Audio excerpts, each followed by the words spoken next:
Warning, the following footage is real footage of a course snowboarder's reaction to this video. If you are a course snowboarder, my takes will make your gaping ass sore. You have been advised. Turn on anymore. So the keyboard's fault.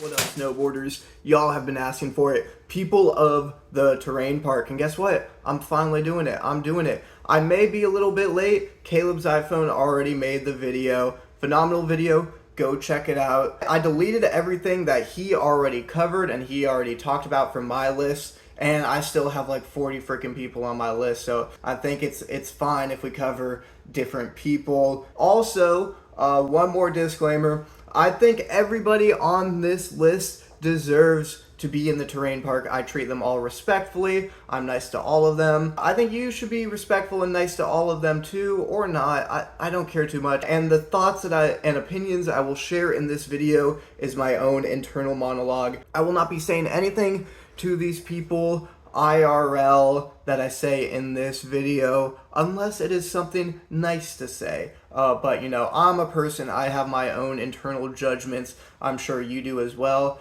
But you know, if it's not nice, I'm not saying it to these people IRL. These people, I think, all deserve to be in the park, which is something that the gatekeeper would disagree with.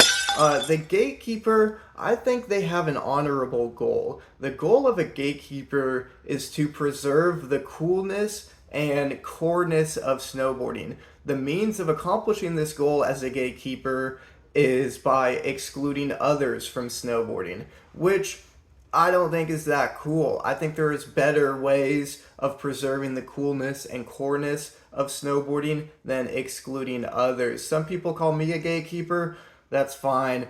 Like, I make videos on the internet and voice my opinions. Like, I'm gonna be called a gatekeeper. But, you know, I try not to be mean to people. If you're actually mean to people IRL, like, it's pretty cringe. Snowboarding isn't that deep at the end of the day. We need more snowboarders anyways, because guess what, dude? Gatekeeping is straight up not that effective. A gatekeeper bullying a little child for going off the side of the lip jump in the park, that's not going to make them quit snowboarding. What's going to make them quit snowboarding is how expensive, inaccessible snowboarding is. Like, the biggest gate in snowboarding is the fact that you need a car to do it, that you need to live in the mountains, and that you got to be a little rich boy to snowboard. Those are way bigger gates than your bowling in the park. So gatekeeping, I think there are ways to be a good gatekeeper and actually preserve the coreness and coolness of snowboarding, not by excluding people, but by excluding certain kooky ideas and things. But it's hard to draw that line. In most circumstances, the gatekeeper is just a douchebag. And I totally get that some people consider me a gatekeeper, and you know, I can definitely see how I come across as a douchebag, even though, you know, I try not to be. I'm trying my best here. Turtle ass pad wearers, I used to beef with turtle ass pads. I think they're cringe. I talked about turtle ass pads in my core snowboarding video, but I have since changed my stance on turtle ass pads. For the past 2 days, I've been a Florida man, and dude, I caught myself a turtle a couple days ago. Ever since I freaking grasped that turtle in my arms, dude, I've been a turtle enjoyer. So turtle ass pad people, totally valid now. It's super lame to, you know, protect your ass, but if you are going to protect your ass, it might as well be a turtle on it, because turtles are freaking cool. They're a lawful good because turtles are cool, lawful because protecting your butt is like the most, you know, like law-abiding safety thing. Next up, we got hikers versus tow ropers. Look, I'm a Westerner. I don't have tow ropes in my park. My mountains are better than your Midwesterners in every single way. We actually have powder. We have good snow. We actually have vertical descent. We have it all. Our parks are arguably better than yours, except for whatever reason we don't have tow ropes. I'm spending most of my time hiking anyways, which I think is a manlier way of getting up a feature. I'm actually putting in the work. Hikers, we're a lawful good. You Midwesterners, you have it too easy. Y'all can hit a feature like 40 times in a minute. That's not fair. With snowfall and all that other shit, you guys got it rough, but it's a chaotic neutral because all the tow rope videos I see, it looks crazy out in the Midwest, like super crowded. Everybody's fighting for their chance to get on the tow rope. And some tow ropers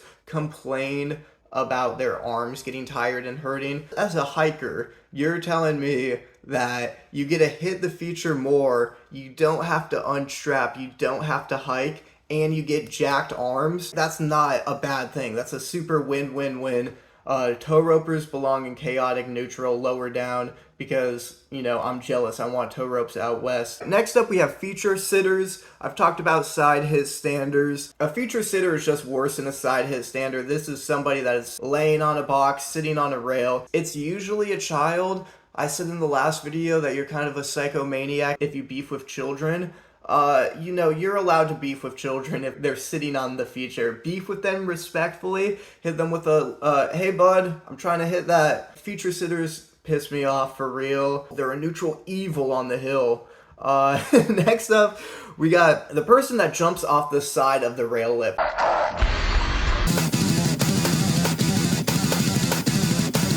Now, in terrain park discourse, this is a no-no. This is like probably the most talked about thing. You know, I get it if it's a DIY, you know, if it's that soft sugary snow, it does actually hurt the lip of the jump. Don't do it. Tell them not to and be cool about it. If it's super late in the season, slush season, it does hurt the lip of the jump, but so does just hitting the rail normally. That also hurts the lip of the jump. But most of the season, that jump is brick. You're not going to do too much damage by going off the side of the lip. I see pros include clips of themselves going off the side of the lip. You know, I don't care too much about the person that jumps off the side of the lip. Chaotic neutral, usually just a Jerry or a beginner. If they're not snaking me, they usually have pretty good etiquette. I could care less about them. I did your rope towers dirty on this placement. We'll update it at the end. Sorry, angry Midwesterners. Next, we got the person that suffers from a severe lack of steeze. I know this guy because I am him. The person that suffers from a severe lack of steeze usually has, you know, a larger bag of tricks, usually can do some different stunts, some different features. But no matter what they do, it just looks bad. Arms flailing, weird knees, no steeze at all. I like this guy because it's relatable. They're going out, they're having fun, they're trying their best. They're never going to be a snowboard god just because they don't have that X factor. But they're doing it because they like doing it and they're having fun. True neutral B tier. Next, we have the opposite of the guy that suffers from severe lack of steeze, the steezy beginner. They don't have the most diverse bag of tricks. You know, they can do some 50s, maybe some 180s out, some board slides, but for whatever reason, they make it look so good. It could be like their first 10 board slides, and somehow they're perfect. This guy is super unrelatable. I do not like somebody that can learn how to board slide and make that board slide look good that day. It's rare to see a steezy beginner, but when I do, my jealousy gets the better of me. I don't like the steezy beginner. It's kind of a lawful evil, actually. Alright, Banff Border was talking about this. I like watching his videos. He is a god on the jibs, a god on the board. He was talking about the whole fake Steeze discussion, and I want to go further in depth, but you should check out his video on the topic because he kind of like sparked me even talking about this. So he argued that if you do a clean trick, you could add a little bit of fake Steeze, some afterbang to it, and I completely agree with this. We try so hard as snowboarders to be cool. With what we wear, we try to be cool. Some people don't wear helmets to try to look cooler. You know, we try so hard on the rail. We try different little things to try to make the trick that we have done 1,000 times looks ever so slightly cooler. On our approach, we try to look cool. So why on our landing is it bad to try to fake us looking cool? Snowboarders, we try to fake being cool with everything except the landing. You just gotta land how your body lands.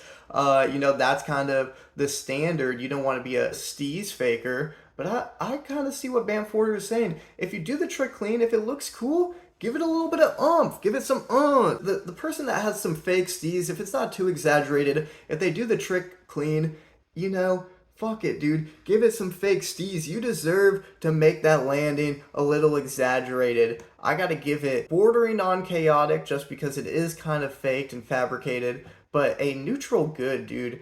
Maybe I'll lower it down, but I'm gonna give it S tier for now. Next up, we got the dirty fake steezer. Very noticeable. You do the trick. The trick didn't look that good. It was kind of sketchy, and then on the landing, you fake your steez and it's so noticeable. You can only fake your steez, give it that after bang, if you did the trick good. If the trick is done dirty and you give it fake steez, dude, mega cringe. Kind of like this YouTube video. You know, this is more of a chaotic evil. So the park slasher is usually an old head. They might hit a box, might hit the smallest jump, but on the rest of the features, they kind of just cruise and carve through the park. Maybe go up like the wall of the jump and give it a nice kapow, you know, give it some slash, put some snow up in the air.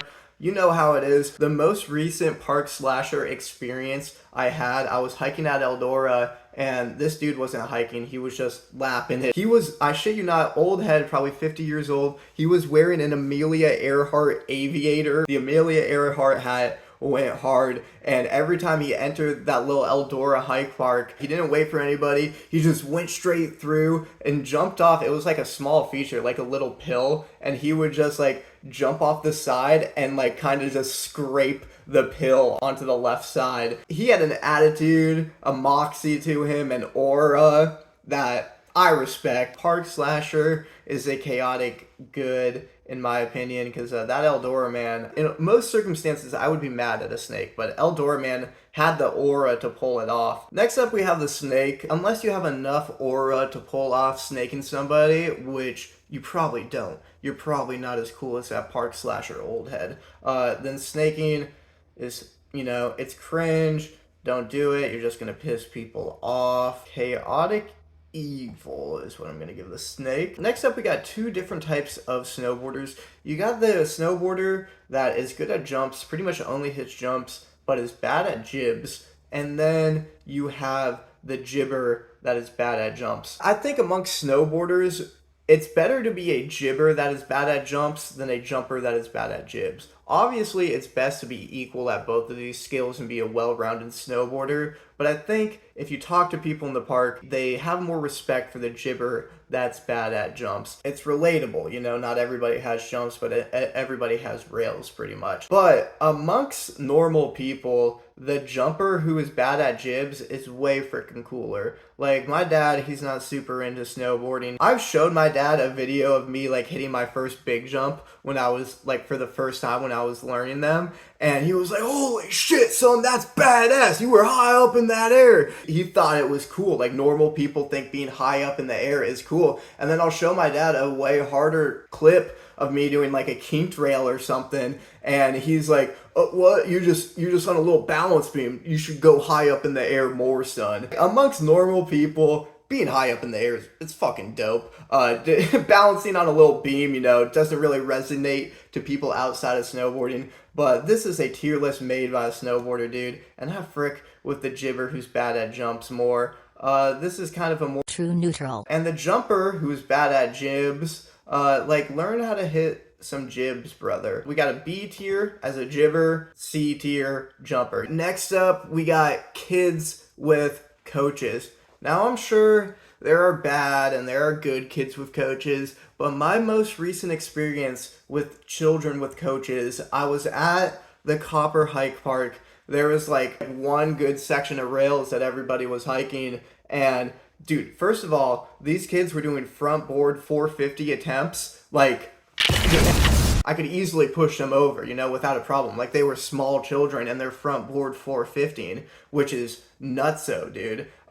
So they would go do this front board 450 attempt, and then they would go to like the main lip drop-in area of the most populated rails, and then they would start doing snow angels, dude. I would have been fine if they did those snow angels like 10 feet behind everybody, because there were like 15 people trying to hit this one rail, but they did it on the drop-in. It's like the 9-year-old that knows how to backflip. These kids were doing front board 450s, so I'm already jealous of them.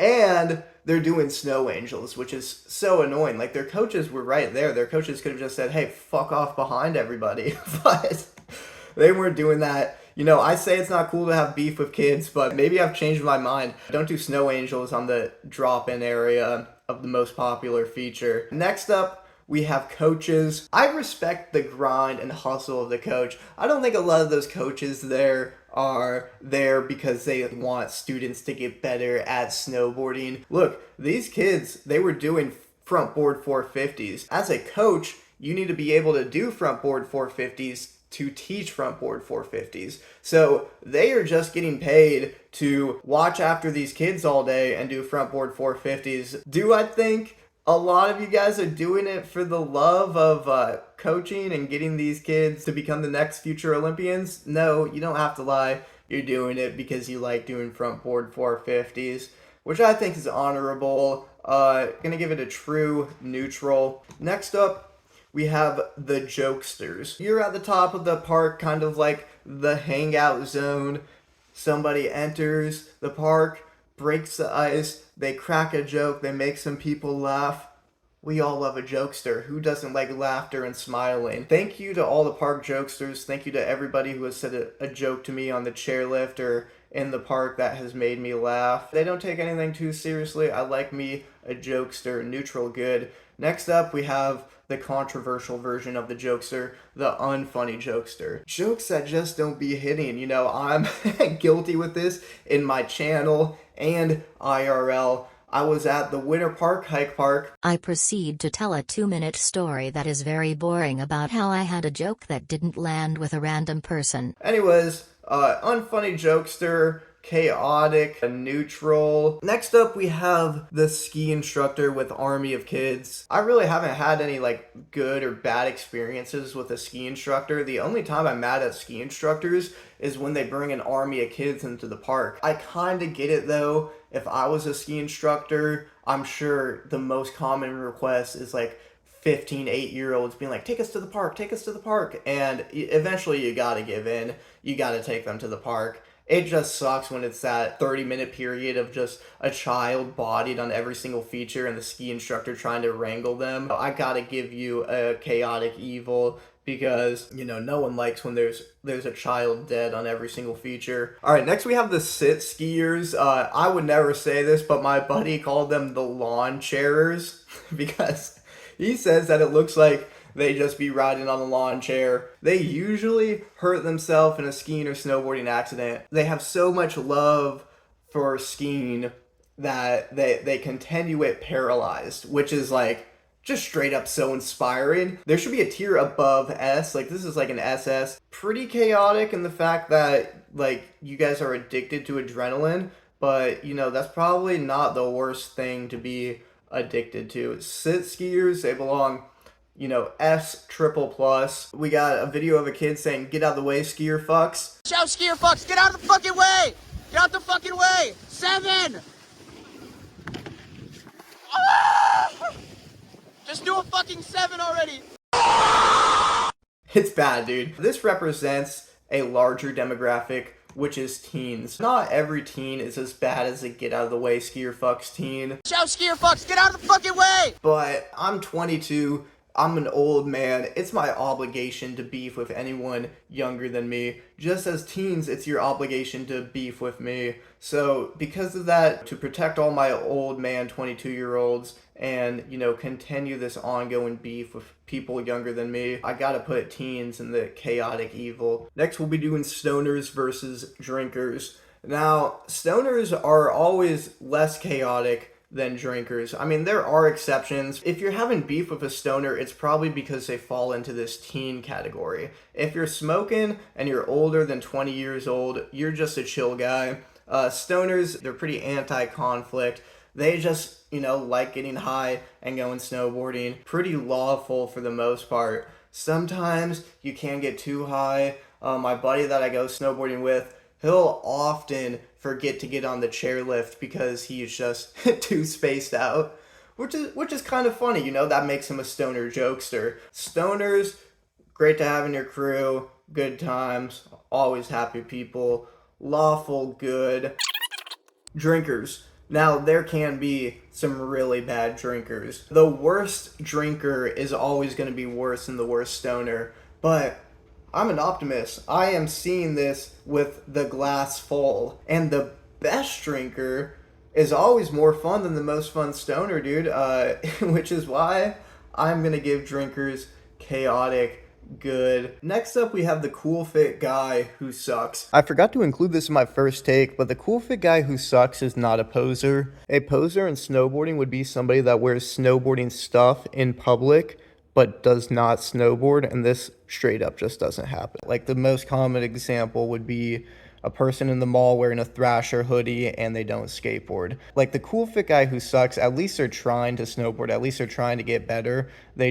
Their fit is way cooler than their actual skill level. If you're out in public and you see someone wearing a Slush magazine hoodie or a 32 jacket, you know that they snowboard. Snowboarding fashion is kind of like comedy. It's a lot about what you can get away with. And if you're better, you can get away with more. Look at Young Dolly. His fits are pretty wild. They're pretty crazy, but he can get away with it because of his style, because he's good. If you take what Young Dolly wears on an average day and you put that on somebody that's trying to learn to board slide a box for their first time, that person is not going to be able to pull off the fit. The cool fit guy who sucks, this person has bought all the right gear, all the good shit, and they look like they're going to be really good. When I'm at the top of the park and if I see somebody in a cool fit, I'm going to watch them because most of the time the cool fit guy is usually pretty good, and I like watching good snowboarders do tricks. If you're a cool fit guy that sucks, you're going to have a lot of eyes on you, and then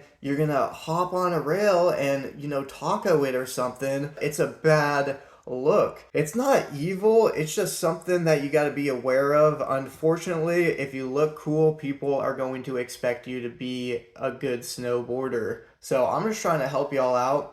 Dress pretty conservative if you don't want people watching you too bad, because if you look cool, people will be seeing what you're going to put down, and it's not because they want to make fun of you or anything.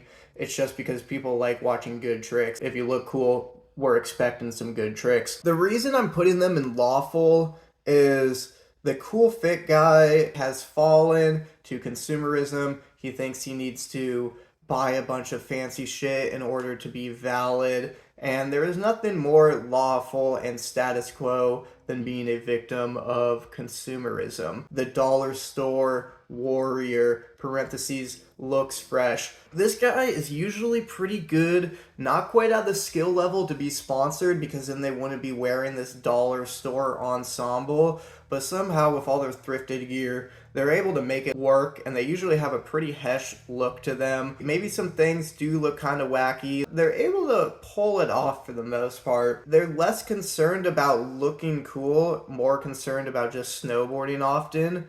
And in doing so, they usually look pretty fresh and cool. It's a neutral good. I like the dollar store warrior. They're making it work without spending too much money. And then lastly, we have the most bizarre version of these three people, the gaper looking shred god. This guy is more likely to have $35 Walmart goggles, and his forehead is poking through his helmet, maybe some dope snow. His fit is pretty bad, but somehow he is the best in the park. This is the best way of going about it, because my expectations, if you look like a gaper, are low. I'm probably not going to be watching you because I like watching good snowboarding. No offense. You're not going to have a lot of eyes on you if you look like a gaper, but then you'll drop in, somebody might sneak a glance, and you're doing a 270 onto a handrail. People are like, holy fuck, that guy had a forehead gap and he's doing a 270 on. It is a rare occurrence, but it hypes me up, dude. I'm going to put it above drinker. Chaotic good, S tier. Drinkers are still slightly above stoners. Alright, next up, we have Emily's.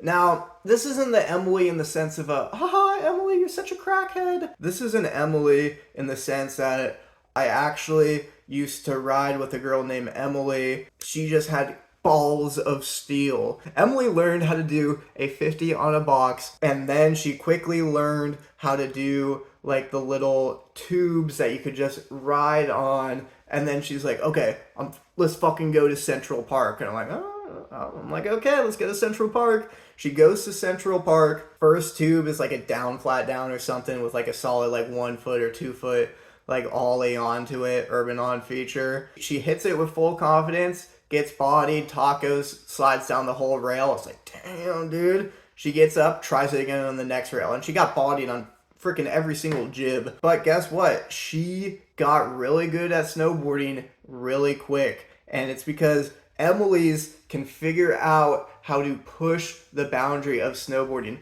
There's a threshold of, not sending at all, being in your comfort zone, and getting hurt. And Emily's are able to go all the way up here, right to the point where they're super uncomfortable, out of their comfort zone, but not to the point where they are getting injured. If you want to improve at snowboarding, that's where you want to be. Have balls of steel like Emily does. Chaotic good. Next up, you got the cool guy with an ego. The mean mugger. You guys know what this guy is. Bro is a good snowboarder, but he thinks he's better than everybody else because he is a good snowboarder. And the reality check of snowboarding is, like, there is no reason to have an ego because you are better at balancing on little balance beams and doing twirls off of a balance and onto a balance beam while attached to a board on your feet above snow. There is no reason to have an ego because you are better at such an obscure skill than normal people. You gotta be humble about your snowboarding skills. Most people that are at like really good, like top tier level in the park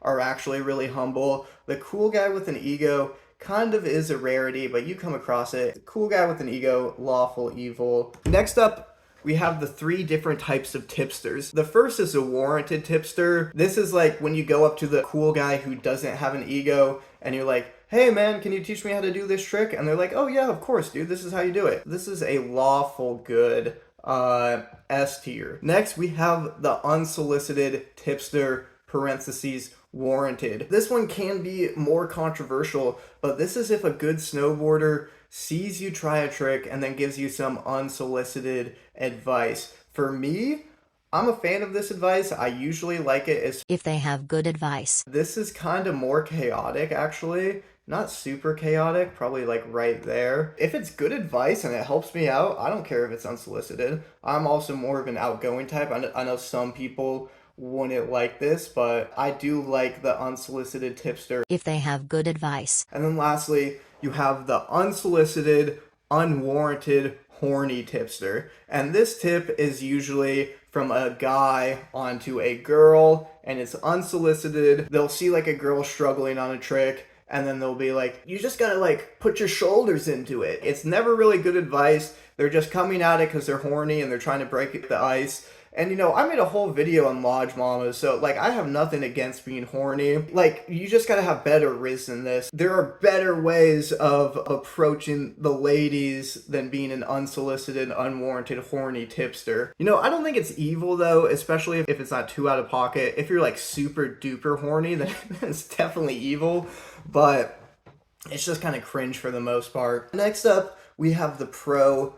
I'm only including this because Gifted Hater talked about pros at the skate park. His take, if I remember correctly, was they bring down the mood because he is reminded of how bad he is at skating compared to the pros. Pros, I'm gonna put them in the dungeon. I disagree with this. Like, every day that I log on to Instagram, I am reminded of how bad I am at snowboarding. I already know that I'm bad at snowboarding. I like seeing a pro in my park, and it usually hypes me up. I've seen Zeb in the park before. First of all, there was like an army of people just surrounding him, and he had a smile on his face, was handling it super well. I have seen other pros besides Zeb, but that was like the most like, holy shit, like this is a real S tier next level snowboarder that is actually engaging with the community and has a smile on his face. Actually, it's more of a lawful good. It was cool to see. I doubt not every pro's like that. Probably more people want to be more undercover maybe, but Zeb is gonna put the pros at the top for just how cool he handles himself in public. Next, we have the social media on hill yapper. This is a vlogger, a TikToker, not really an Instagrammer, because the Instagram edit people, they don't yap, they just film clips. Like, filming clips is normal behavior. Yapping to a camera, not normal behavior. As somebody yapping to a camera, I know that it's not normal behavior, especially when you're on the hill. Maybe if you find a secluded area, it's like more similar to what I'm doing right now. But a lot of these on-hill social media yappers, they'll just be talking to a camera while a random person is on a chairlift with them. This has happened to me before, and I didn't even recognize the person doing it, so it must have been either like a personal video or a really small video, but he like just stuck his GoPro pole out in front of us and just started yapping away. He's like, it's December 14th. Blah, blah, blah. It's a weird situation. I think it takes a little bit of psychoticness to be able to do what I'm doing right now while like in the terrain park surrounded by random people. Like I definitely could not be doing that if other people were watching me. So the social media on-hill yapper, it's kind of weird to be talking to your phone in front of people, but versus me, a snow yapper off-hill, somebody that can talk about snowboarding in the comfort of their own home, that is just the cowardly approach of the social media on-hill yapper. You know, would it be cooler if I did this video on the hill in the correct environment? Probably, but could I talk in front of random people passing me by? Definitely not. The snow yappers off-hill are more cowardly than the social media yappers on-hill. But cowardly doesn't necessarily mean evil. It's much more of a lawful approach. It wasn't like that guy on that chairlift that was talking in front of me. Like, I thought that was like super weird, and he didn't acknowledge me much either. So that experience was probably worse than the amount of harm and suffering I'm causing by posting this YouTube video. Actually, you know what? Snow yappers off hill probably get a C tier. Yapping about snow stuff is just cringe in general. The guy who said the previous guy was an asshole, I forgot to delete this one. We won't do it. Next up, we have the White Knight. This is kind of like the unsolicited, unwarranted, horny tipster. It's always a man to a woman, and then he'll say something like, hey, by the way, you belong in the park. You deserve to be here. You're welcomed here. The White Knight is horny, and it's not good riz, just like the unsolicited, unwarranted, horny tipster.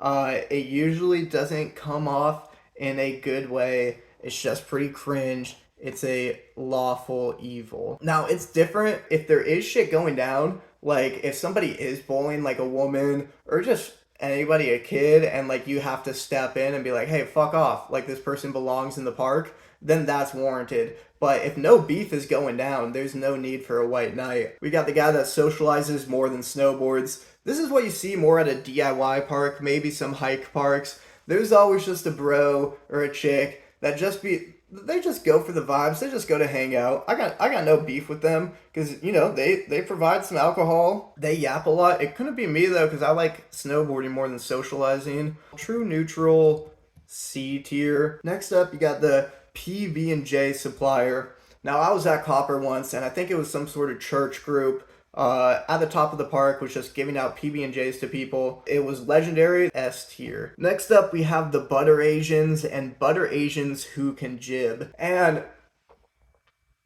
you know, you don't have to be Asian to be a Butter Asian. Most of the time when I see Butter Asians, I'm just like, it's usually on Instagram, and then there'll be some sort of Asian font, and I don't know if it's Korean, Chinese, or Japanese, frankly, just because I'm uneducated, but like I know it's Asian, you know? And they're doing like a 1080 on flat ground, and I think this is really fucking cool. Butter Asians, dude, they're a chaotic neutral, and I'll get to why the Butter Asians are chaotic in a sec. And then the Butter Asian who can jib. Look, if you're doing a 1080 on flat ground, you have an extreme athleticism and skill set in snowboarding. If you're just doing it on snow, you're not really pushing that skill level in the right direction, in my opinion. And I get everybody has fun, and like you can have fun in different ways.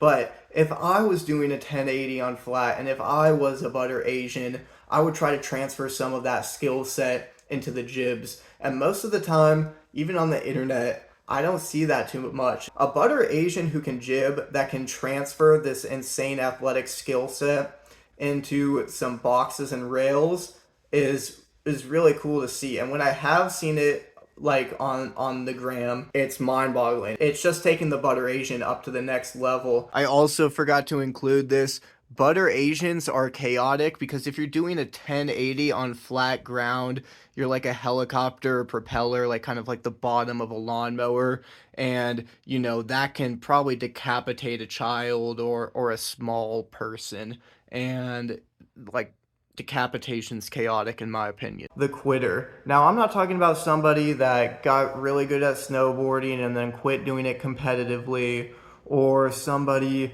that had a really bad injury and had to settle down and do easier tricks.